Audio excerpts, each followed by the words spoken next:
Excellent. So we're here for the open source project Data is Not Open Data talk. If you're not here for that talk, we can find a different room for you. I've had this where I was on a flight to Omaha, and then the flight attendant said, if you're not on this flight for Omaha, and someone actually left the airplane after that. I was like, how can you be in the wrong airplane? But it's in your ticket. I know. Very correct. Do you need a John Smith? So come on, join us. Join us. We have free seats here. No, I gotta check out the teacher high school girls control. Okay. Well, if you need to leave, that's fine too. Yeah. I'll stick around. Yeah, check out the Yeah, of course. So if you want to get the slides, you can email me, and in my auto reply I have a link to the slides. That's the easiest way. The idea for today is that we're going to talk about how to analyze communities and to talk about the legal and technical challenges and how we can overcome those. And then also about metrics best practices. I have about 57 slides, but we don't have to go through all of them. I would much rather have us talk about this topic together and explore this idea of using community data, open source project data, and analyzing that. So that is where I come from. I want to introduce myself, and then we can go around and introduce each other since we're a small group. I live in Omaha, Nebraska. I earned my PhD there. I was researching open source projects and how companies engage in them and how we can look at community health, project health through metrics. And through this work, we founded the CHAOS project. CHAOS is short for Community Health Analytics Open Source Software. It's under the Linux Foundation, where we are building out best practices, we are defining metrics for understanding what is community health, and then also building software. We'll get more into that in the last part of the talk when we talk about best practices, because that's what this is all about. I now work at Bitergia. Bitergia is a company out of Spain that has been providing analytics for 8 years now. And they're also a co-founder of the CHAOS project, and yeah, they hired me after I graduated. So I'm very passionate about this whole open source project, analyzing them and so on. But I'm not the expert. There are a lot of people who are much smarter than me on all of this. What I collected for today is what I have learned so far, and I wanted to share that back out. But I'm sure that you all are experts as well in some area, in some fashion. So if you want to go around, just a quick introduction. What brought you to this talk, who you are? Just 30 seconds each, maybe? Sure. I'll go first, and I'll pass the mic. My name is Mark Roden. I am the chair for the Open Data track here at SCaLE. I'm also a data scientist at Ticketmaster. I gave a talk earlier today on how we fight fraud. So that's available on YouTube, which nobody will watch, as we just discussed. And yeah, so I've been coming to SCaLE for a bunch of years now, and it's always a lot of fun. Awesome, welcome, Mark. Yeah, that's the couch, Mark. My name is John Hautzinger. I'm not a data scientist. Well, not really. I do automated quality assurance, auto deployment, testing infrastructure, stuff like that, at a company called World, a multimedia company. I've been coming to SCaLE for, oh my God, I don't know, a number of years. Long time. Yeah, a while. And yeah, I just thought this would be a good presentation. Awesome. Stay interested in my project. Yeah, thanks for joining us, John. Hi everyone, I'm Mark. I'm a data scientist for FanDuel Group, working in racing, so TVG and horse racing. I've been coming to SCaLE, this is my 3rd or 4th year. Came to this talk because I'm interested in data and community building. I am also one of the executive chairs for Pi Data Day LA, which is August 21st to 23rd. Shameless plug, you should all come. Cool. Awesome. Thanks for joining us, Mark. I didn't plug it too. Should have been in your I'm Lindsay. This is my first time at SCaLE, so I'm very excited to be here. I am a data specialist, aspiring to be a data scientist at the Getty Conservation Institute, and so I'm currently working on ingesting a lot of conservation science data onto our open source platform that we have. And a lot of the work that I do is primarily data, but I work with a lot of the scientists who are concerned about their data and what they do with it, and being concerned about it being open data and like how they can impose restrictions on that kind of thing. So this is kind of just my area that I'm looking into, also on behalf of our community specialist for that project. Awesome. Thanks for joining us, Lindsay. I'm Darren, been coming to SCaLE, I think this is the 4th year now, I'm not sure exactly. Just looking at the topic sounded interesting. It sounded pertinent to some of the discussions that were in the open source way earlier this afternoon about the metrics chapter they want to do. So I figured, why not? Cool. Yeah, I want to know more about that. I didn't hear about it earlier, but Yeah, we can. afterwards, maybe. They did a workshop yesterday about internet. He did a talk, Carson did a talk earlier. Okay. That was interesting. One of the chapters was metrics. Yeah, no, super interesting. Thank you. Hi, my name is Jillian. I work at UCLA, the library. We have a data science center, and I do consulting with them for GIS. So I want to learn more about open data using QGIS, that sort of thing. And I thought this would be interesting for community building as well. Awesome. Thanks for joining us. Yeah, we can. I have more interactive elements built in. So I want to invite you onto a journey and start with a thought experiment. Imagine you're a contributor.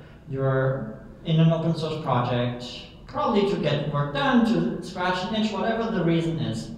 And the community is, so the question is how you react. When the community creates a contributor profile for every contributor that shows how much they have contributed.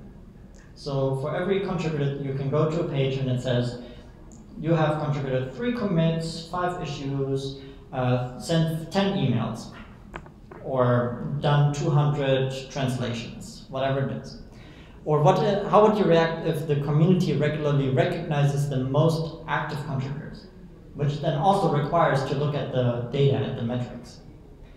Or what would your reaction as a contributor be when there was a dashboard that showed how active the community is and how that activity evolved over time? So what would your reaction be?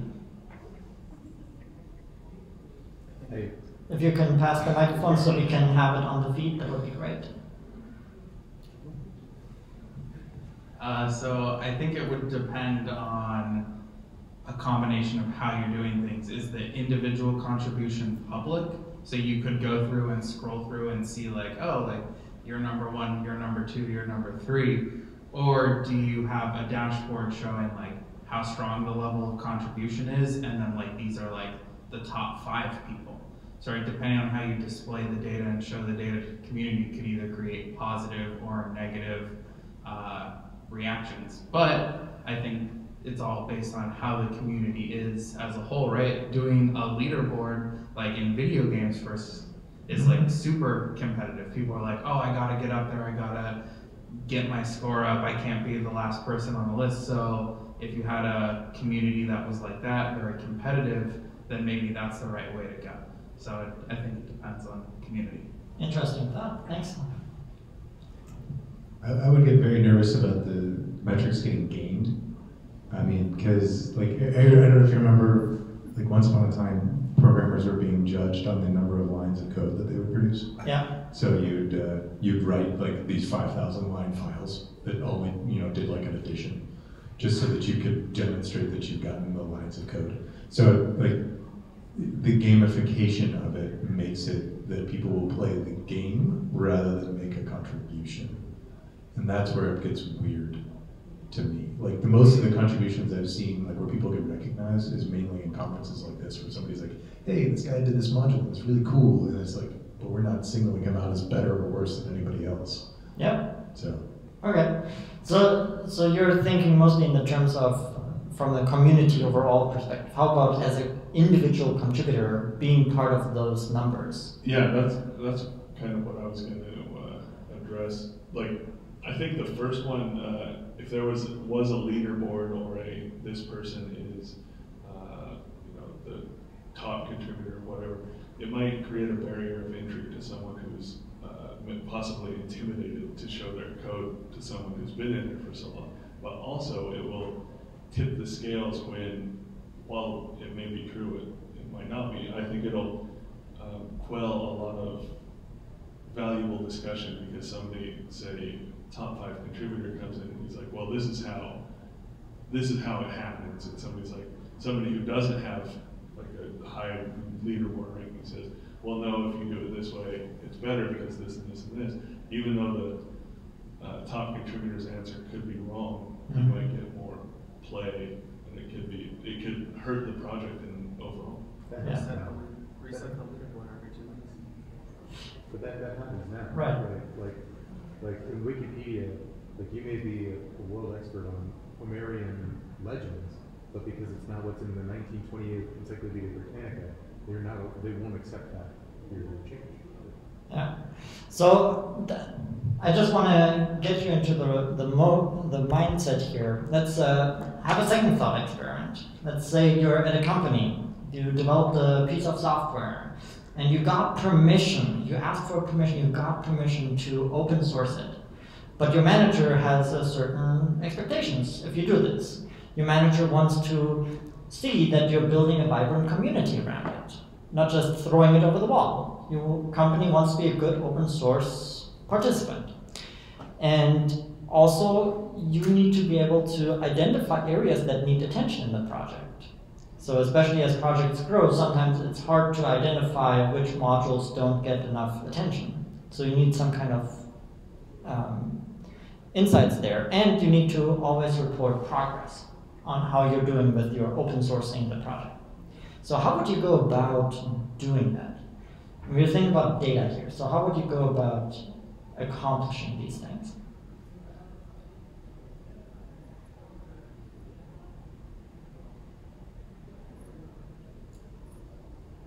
I mean, one way to do this is to track commits, right? It depends on your manager and the language they speak, but you can track commits, you can track the number of contributors, you can track the number of downloads, you can track the number of forks, you can track, like if somebody has a user conference around it, like there's a lot of, you can also track if you actually have disputes, because the more disputes you have, that means you have people who are passionate enough about it to make arguments.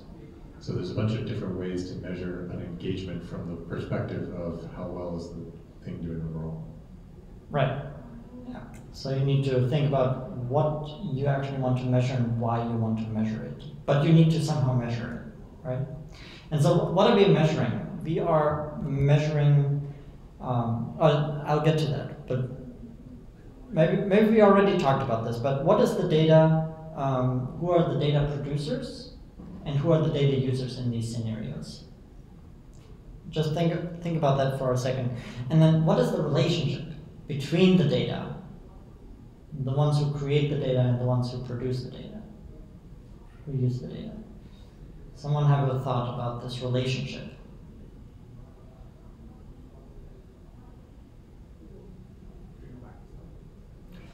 So the questions were, what data did we talk about? Right, like commits. We talked about commits or disputes. Yeah,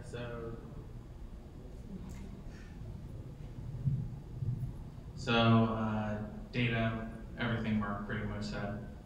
You could also add like maybe people reporting bugs or feature requests or stuff like that.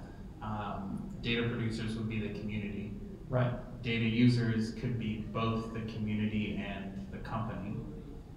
If you're making the data available to the community, like, hey, like this is the health of the community, I think that's interesting for everyone to see.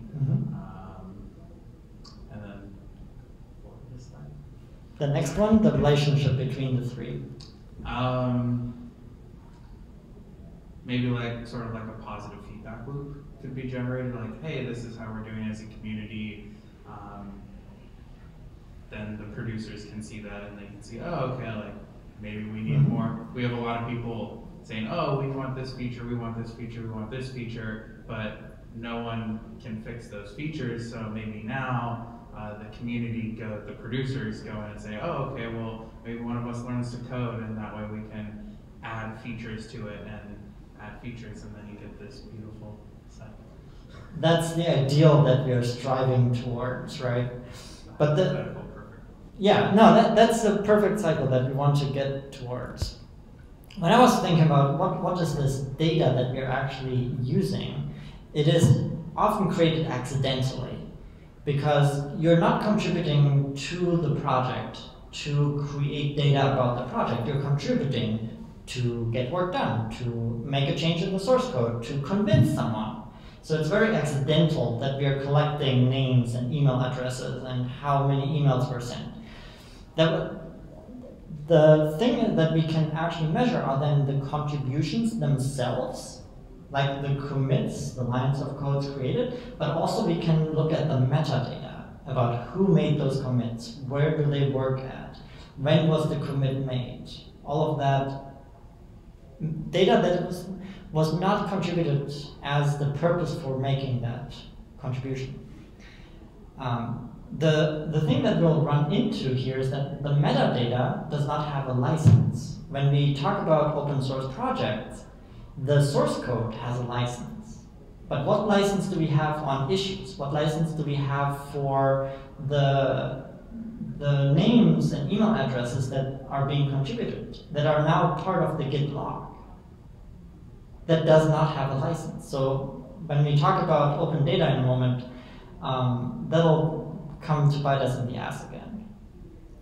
And then also it contains personal identifiable information, which has legal implications, which we will talk about as well. So is this data that the community produces actually open data? And in my text that I wrote, I claimed, no, it's not. Because we cannot freely use it, share it, because there is no license to that data that was being created. Yeah, go ahead, Mark. Do you consider openness to have to do with the ability to share it, or merely that it is existing and anybody can read it? Because those are two different things. So, like, if I have access to Git, I have access to all the change logs. Right. So, I have access to it. Why would I not be able to share it? Why can't I fork that project? So you can fork the project, right? You can clone the data, but analyzing it has implications because now you're analyzing personally identifiable information. I'll get to to the legal issue here in a moment. And then also there is no license around it, so it's a gray area right now. There's no consensus from the research that I've done and from talking with people. There's no consensus that it's okay to do it, but we do it, and it's a common practice to analyze open source projects. I'm just saying there are some implications that are coming to surface. I see you're making a face like I'm not getting to the point quite. No, I'm thinking about, I have several different projects I'm thinking about right now, and they all have different levels of severity, where like some of the contributors, so like for instance, mentioned earlier the voting solutions talk last year at this time, that's intended to be an open source project. And if it's open source, then all this data is open. And that's a project where you absolutely would want to know everybody who's contributing to that project. Like there's legal ramifications of even thinking about closing that data, right? If you're contributing to a voting system, we should know who you are. Like, and there may be arguments about whether or not we should know your security clearance. And so, but the flip side of it is if you're making a contribution to NumPy, the talk we saw right before this, maybe we care, maybe we don't, right? And so like there's different levels of caring. Like there's different ramifications here. That's what I'm thinking about. I'm not saying you're not making your point. I'm just thinking for the next set of steps.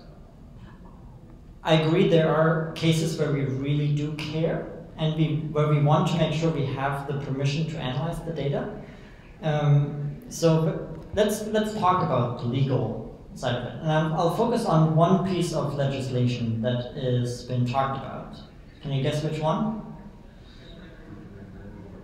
Sorry, what? No. I was thinking the DMCA, but Digital Millennium Copyright. Okay. I'm thinking about the General Data Protection Regulation, GDPR. If you're here, you're going to call it CCPA. CCPA is the California version, which I also have a slide on. Right, but I'm just saying, you're here. So. Okay, let's talk about GDPR first. There's a reason why I didn't put CCPA first. There's a reason. So GDPR, so are you all familiar with it?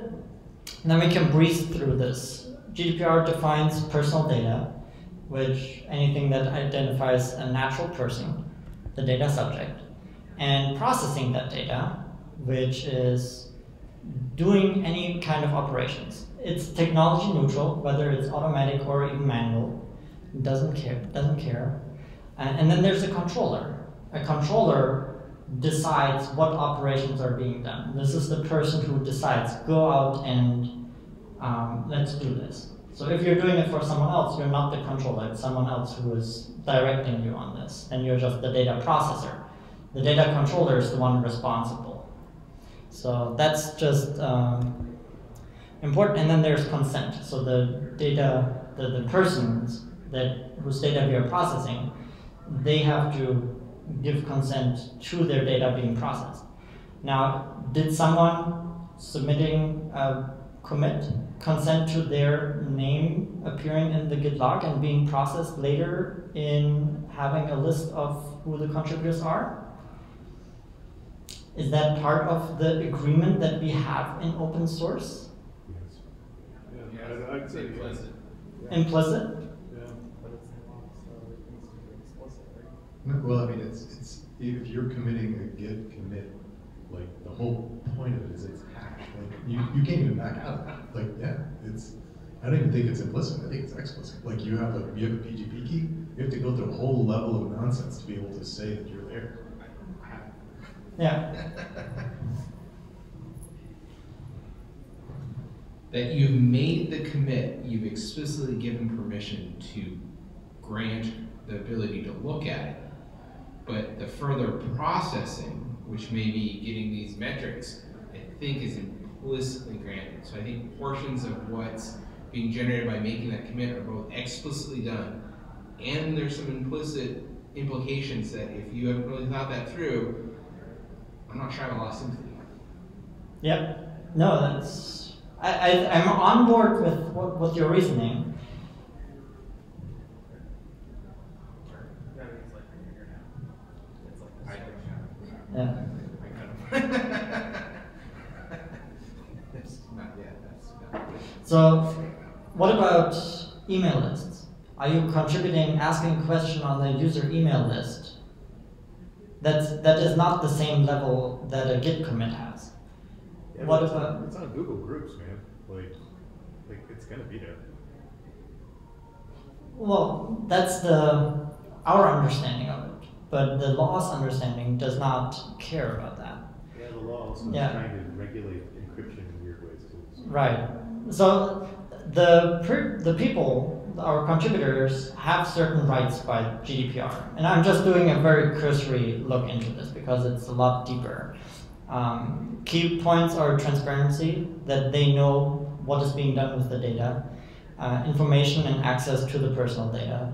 So should not be an issue in open source because it's all open. And then also the right to be forgotten, that they can anonymize the data later or be removed, at least from the processing side. Not necessarily from the open source. Even then, you can't. There's some implicit processing that has to happen for Git. You can't be forgotten from that without changing every commit that came after. You just can't. It's just not possible. The nature of Git just doesn't allow you to do that. There's processing that has to be done to be able to verify that, hey, what is the current state of the tree? You can't be forgotten for your commit unless you change all the data for everything you follow after. You could squash commits, but it's Yeah, but when you squash, you change the history. You are changing the nature of whatever that project was. And that is, reality may not match what GDPR would like it to. And that's what all the lawyers looking at this agree on. that GDPR was created for organizations and companies and governments, not open source. They have not fully thought that through for open source. So we are in a gray area here when we talk about open source. Just to be clear, we're talking about, we're making a git commit. The code itself is not going to be affected. We're talking about GDPR. We're talking about personal, private information about that person, about that contributor. So when we're talking about the contributor, not the code itself, they're being committed, that's a little bit different. So if we're talking about GDPR, are we taking away the identifiers about the person and not the code itself? In Git, they're the same thing. You can't remove the user without changing the commit. Fundamentally, that's just how it works. The hash changes. The history is different. You have to change the history of the world, effectively. Any potential mirror of that stuff, anything, implicitly, you cannot get rid of it once you've committed it publicly. It just isn't possible. If someone forks it afterwards, even if you squash it, it's not going to fork over. Yeah, I understand like what we're talking about here in terms of like what the capabilities are of Git, but there's a serious question here about being able to remove information as a user's contributor. And I think that it's kind of being pushed aside right now in the conversation of like, oh no, we just can't do it, so that's what it is. So I think this conversation could benefit a little bit by being a little minded to it, being like, okay, what is needed in order to recognize what GDPR is asking, and how can we actually figure that out with Git if that's a possibility? Yeah, I would like to focus on a different aspect. Let's assume that the data that was created, all the interactions are there, and that's okay. Just let's assume that's okay. Now we are wanting to take that data and analyze it. Now we are controllers of the data, so now we are responsible for giving the rights to the people who contributed to the code, or to the mailing list, or to the whatever we are analyzing from the community. As the people who took the data and are now running analysis on it, the law applies to us if there are any Europeans in the project, right? Because it's only European that this really applies for. So far, yeah. So, and GDPR is agnostic to the fact that the data was already public. It does not care how you got the data. If the data is about a person, then that person has the rights, and you as someone, as the data controller, analyzing it or directing someone to analyze it, you have responsibilities now. And that we need to get consent. There are two ways to do this. One is opt-in. That is the most legally secure. You get somehow the community members to say, yes, I'm okay for this, my contributions and my interactions to be analyzed, and then you're good. Now, if you think about open source projects that are years old, some people are not even around anymore, not watching the mailing list, it's going to be hard to get consent, especially after the fact.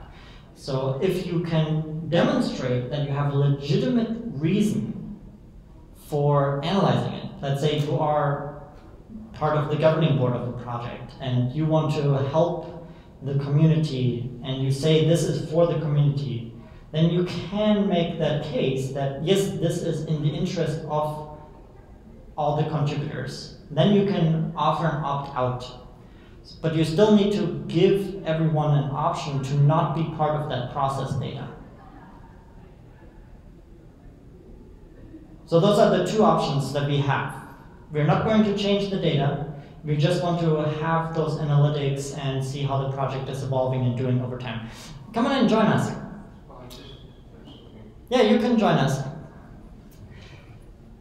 So that's how we are doing with GDPR. So what we need to do is inform our community members that we are analyzing the data before we start analyzing. And I've seen communities do this by posting it on the mailing list, announcing it on calls, writing it into the wiki, making it part of the contributing doc, so everyone is aware this data is going to be analyzed. And then there is this consent at that point when you contribute that you are aware this is happening.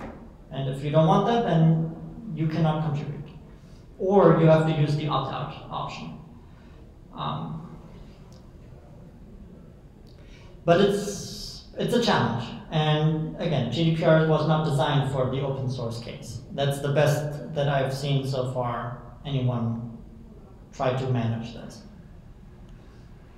Any questions on GDPR? Again, I'm not a legal expert. This is just what I've gathered so far from conversations.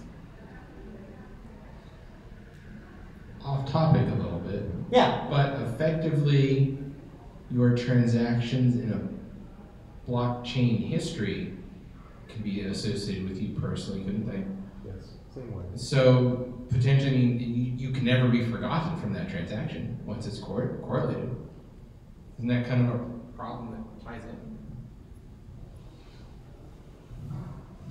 Yeah, I was thinking about that because to your point earlier about being open-minded and so forth, like a lot of the legal arguments about governments breaking encryption have to do with the obtaining of warrants, right? And being able to do due process of law and how the law assigns rights as well as capabilities to both governments and citizens. And a lot of those legal fictions tend to run up against encryption and tend to run up against hash functions and a lot of these mathematical realities that we live in ways that aren't compatible. And so I'm just thinking through what you were saying earlier about this, but to your point, like if you have a blockchain, if you contributed Git commits, like the way that those technologies work, there is no unwinding. Like that's the way the mathematics are. And so if we wanted to change it, we would have to change the way the mathematics are applied in Git. And I mean, it's not impossible. I remember other code committing systems before Git, but Git solved all of these problems and became the world leader because it solves so many problems. Yeah. So I think it now becomes this really interesting question of, you know, are we going to be at the same level of allowing a government to decrypt a phone? It's literally at the same level of, are we going to allow a human to try to remove their signature from this chain? From the world. Right. Isn't it the analysis and use of their data that they opt out? They're not opting out of their data existing in Correct. the hub. So right, That's what I'm talking about. yeah, they're not editing. The requirement would be to remove them from Git completely. It would be to remove them from all analysis that is done based on But the I hub. do analysis to do the commit, and I'm basing my work upon their stuff. I'm doing analysis to make my commit to say I'm changing code. Yeah, but I am changing their stuff. I'm thinking about having a dashboard about the community and having reports of how the community is evolving. I'm not thinking about this granular level of work. And if there are 20% contributors that say, I want to not be recognized in this data, we can still use the numbers. They just cannot be tied back to those contributors. We somehow have to anonymize it in the analysis. Can you say 20% of people did not want to be included, or are they, by not being included, you can't? Yeah, you can say how many are how many are anonymized, because that does not de-anonymize them. Yeah. But can you really anonymize it? I mean, Netflix had that same issue, that they were giving out data to try to make better recommendations, and they anonymized the data as best they could. It turned out not to be fully anonymized. It's a blank hole issue. Where Yeah, no. there's so much issue. They know who you are because they have so much. No, that is certainly an issue. How it Anonymizing, yeah. No, it's a reality issue, I know.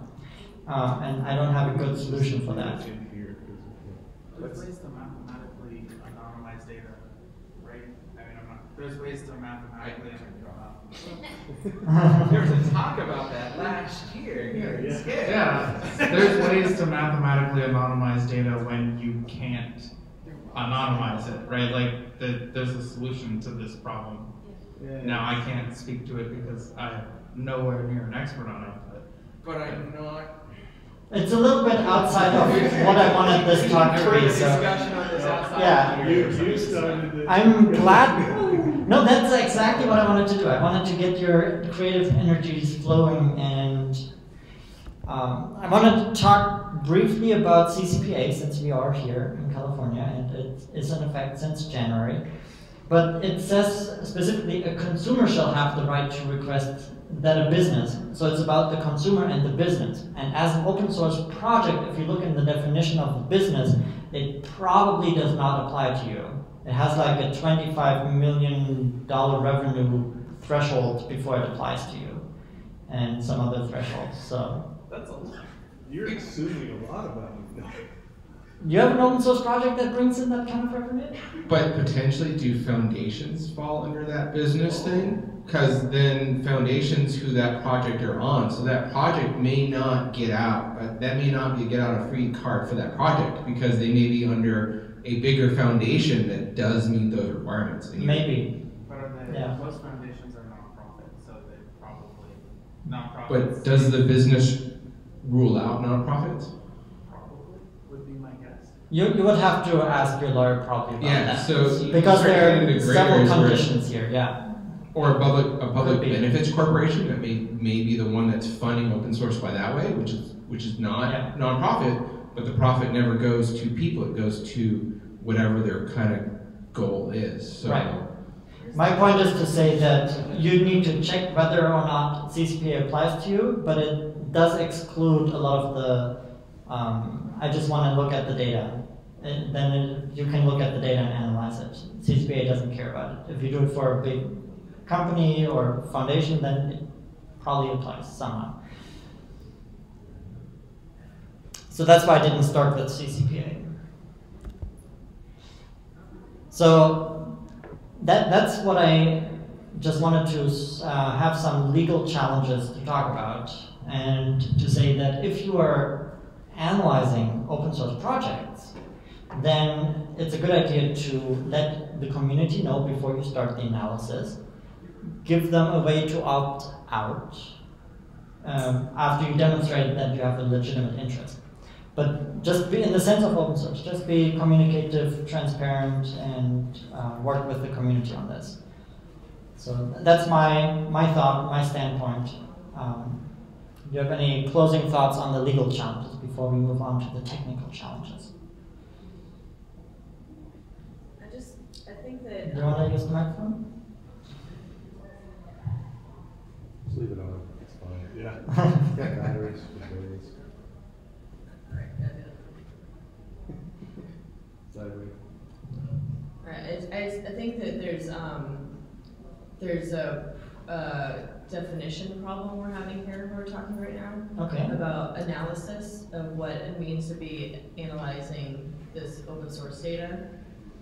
So like your definition of analysis is even just viewing a commit that's been made, while there's other sources of analysis that somebody is doing an open source project of analysis where they're taking all lots of information and coming up with another conclusion. And I think there's different levels of which we can start assessing it through a GDPR assessment, because there's different types of analysis. Yeah, well, there's some mathematical analysis that happens for blockchain and for commit that I have to know the whole history. So there's agreed, but there's also happening. There's different levels in terms of the company knowing information, but also external researchers knowing information. And I think open source brings about questions that should be asked about who is in charge of that data being open source. Is there a solidifying company that it does allow to have that information, and also allow it to be able to access it in that way, which it should be if you're actually being close in control, but then also being able to control who outside of that initial core is able to access it for that same level. Yeah. So that's what I think that's an important part to be questioning. Not obviously we can't break a hash and that kind of stuff. So I'm trying to move away from that. Yeah, no, thank you. That's a very good distinction, yeah. Did you want? Okay.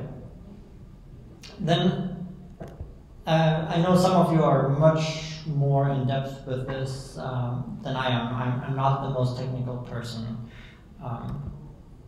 But if we think about analyzing an open source project, the challenges start with where is the community? How many different data sources do we even need to go to have the whole picture of the community? And that just has a whole bunch of issues when we have different APIs and different places and different tools that we rely on to get data. So if we follow extract, transform, load a model to talk about this, then we need to somehow get the data, unify it, manage identities, calculate metrics, and then visualize it. That's how I broke it out. So if you have any thoughts in the process? We'll talk afterwards. That's not what load should be. Load should be going to a database, and then you can visualize on top of that. Yes, strictly I know speaking. I sound like a total dick, but it matters so much Okay. to making your life so much easier in the future. You should have model views and controls as distinct entities. Okay. Sorry. There it's just in like negative 1.1. Yeah.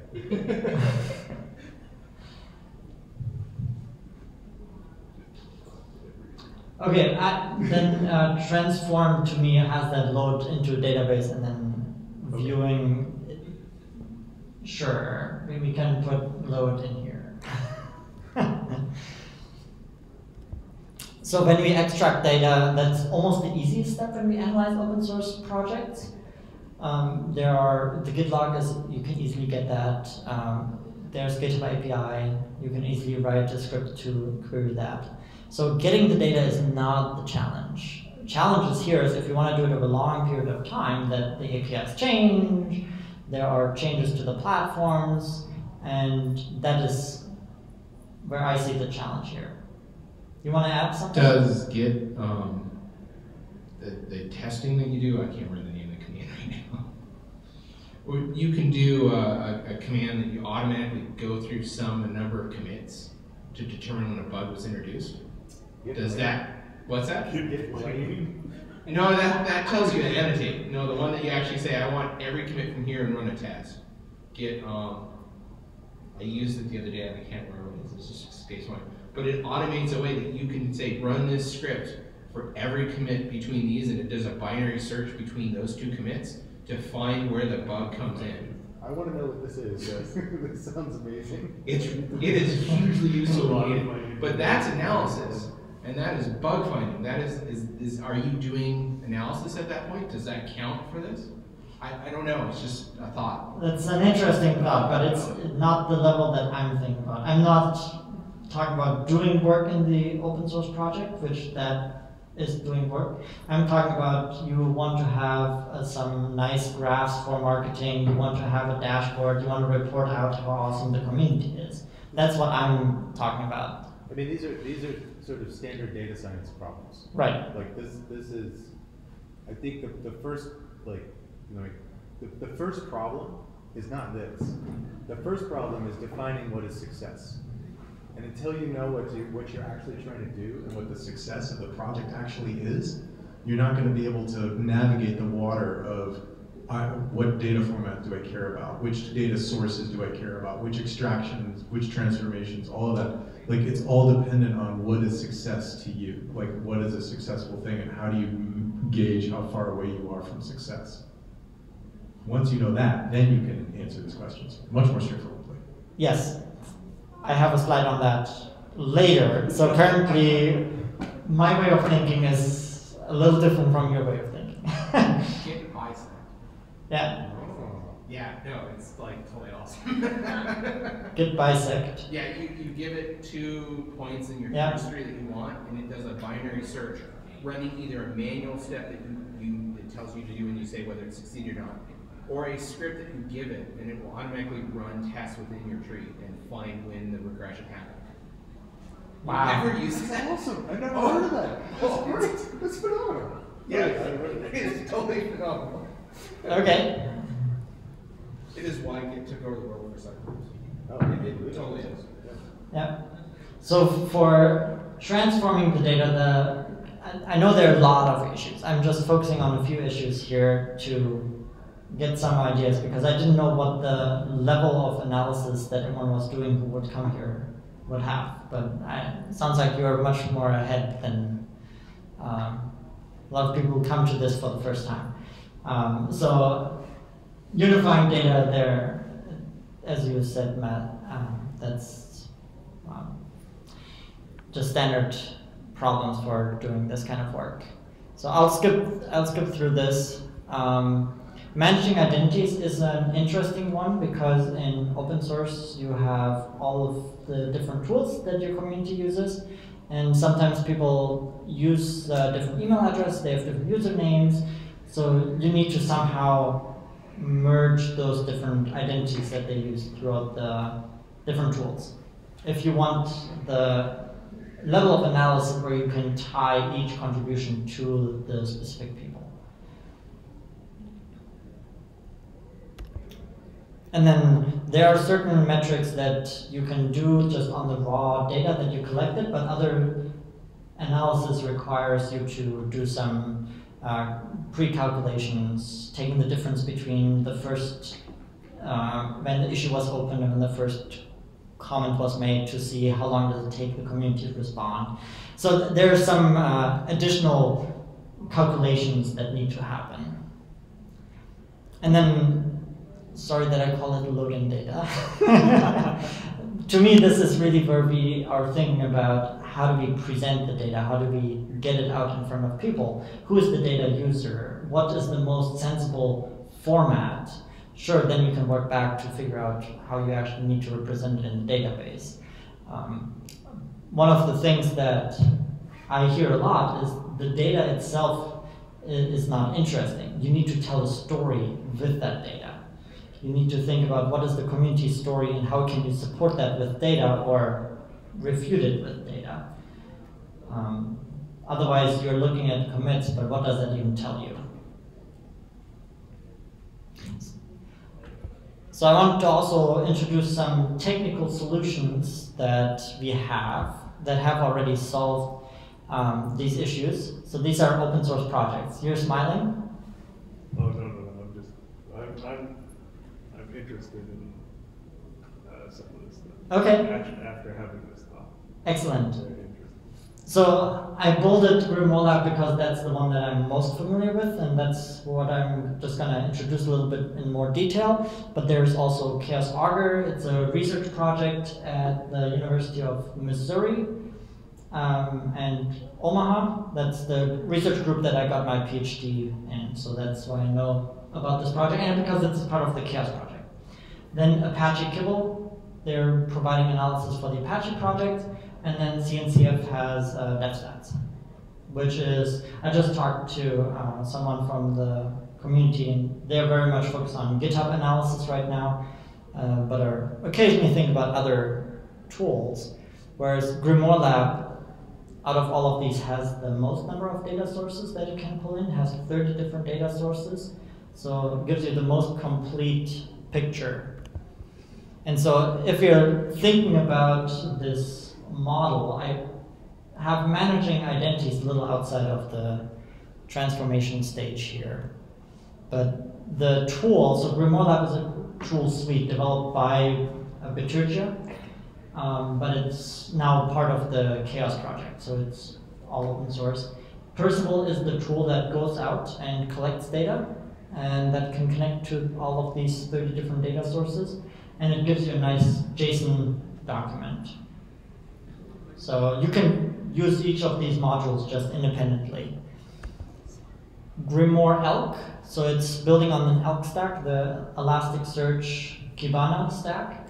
That GrimoireElk takes the data, the JSON files, puts it into an Elasticsearch database, and then does the calculations and manipulations there, and then stores the enriched data into a separate Elasticsearch index. And then Sorting Hat is the module that knows identities. Sorting Hat, like from Harry Potter, if you've read the book, knows who the people are, or at least you can tell it who the people are. You can find the different identities, connect them, and declare what institutions they're affiliated with, so that your analysis can have that level of information. And then Kibiter is a downstream version of Kibana that we customized with some additional analysis features for loading, for visualizing the data. So if we look at this in as a complete flow, then Percival takes in the data, GrimoireLab processes and asks sorting hat for the identities, and then we can visualize it in dashboards, or there's even a tool that produces PDFs if you want a static report. And then there's some tools to configuration and managing and all that. Yeah. we love them too. It's very magic. Yeah, we had fun with those. If that's too complicated, there's also a new tool that Bitergia is developing right now. It's free to use for everyone. I just want to, it's building on GrimoireLab, so you can just go to Cauldron.io, analyze a project. It currently supports GitHub, GitLab, and when we talk about GitHub and GitLab, it's issues and pull/merge requests. And meetups is also down here. So it's early stages. But I'm mentioning it because it's, you just put in your GitHub org or repo, whatever you want to analyze. You have to give permission to get access to your, through GitHub.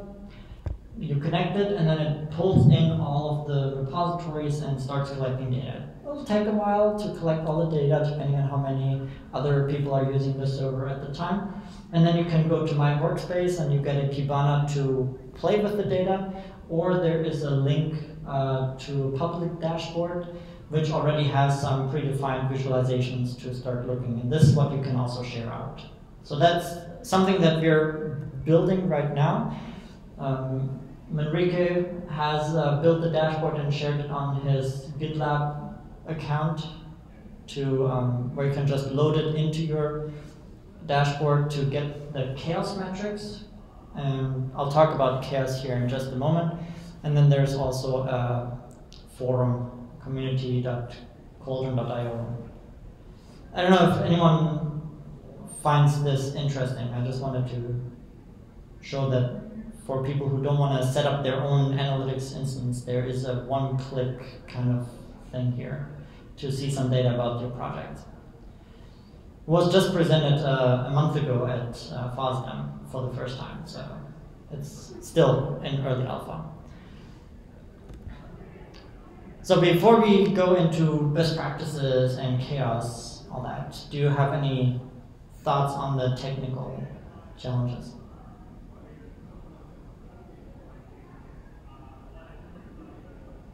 So chaos is a short for Community Health Analytics open source software.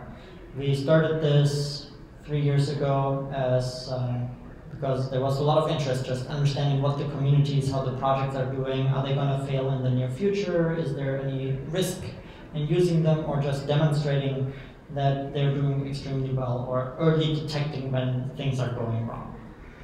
And so at the Linux Foundation, we started the project, and our focus is on creating analytics and metrics to help define community health. That is our goal, and we are thinking about this in terms of having metrics. We need to implement them in software, and then we already have software, and we need to define what that actually means so that we can start building some standards across the tooling, and also build out shared language and shared understanding. And when we do analysis on communities, that we reduce friction in this area, because before everyone was doing their own thing and it was a little messy. You have a thought? I do, but since you've already told me that the success slide is coming, I'm going to hold off for a second. Okay. So I think I may be about to ask what you're about to say, so go. So the work is organized in 5 working groups. Depending on the topic that people are interested in, they sort it into common metrics that are shared across the different working groups. We have diversity and inclusion as one focus that we want to understand through metrics. Evolution, growth, maturity, and decline was the previous name for it. We renamed it. Risk, and then the value of open source projects. So that is the categorization that we have and the working groups in which we define metrics. Do you define, so like let's suppose you're looking at a project and the project has failed. Okay. For lack of a better word. Yeah. Would you define, like are you as part of your ETL, are you creating a labeling system where you can say, this project is in trouble? And so then you would have a labeled data set, perhaps a time series labeled data set where you can show success and failure over time, or a good state or a bad state. Because you're talking about early warning metrics to be able to define when a project is going off the rails. In order to do that, if you already have the states labeled in a time series database, then you can very easily develop models to start doing those types of predictions.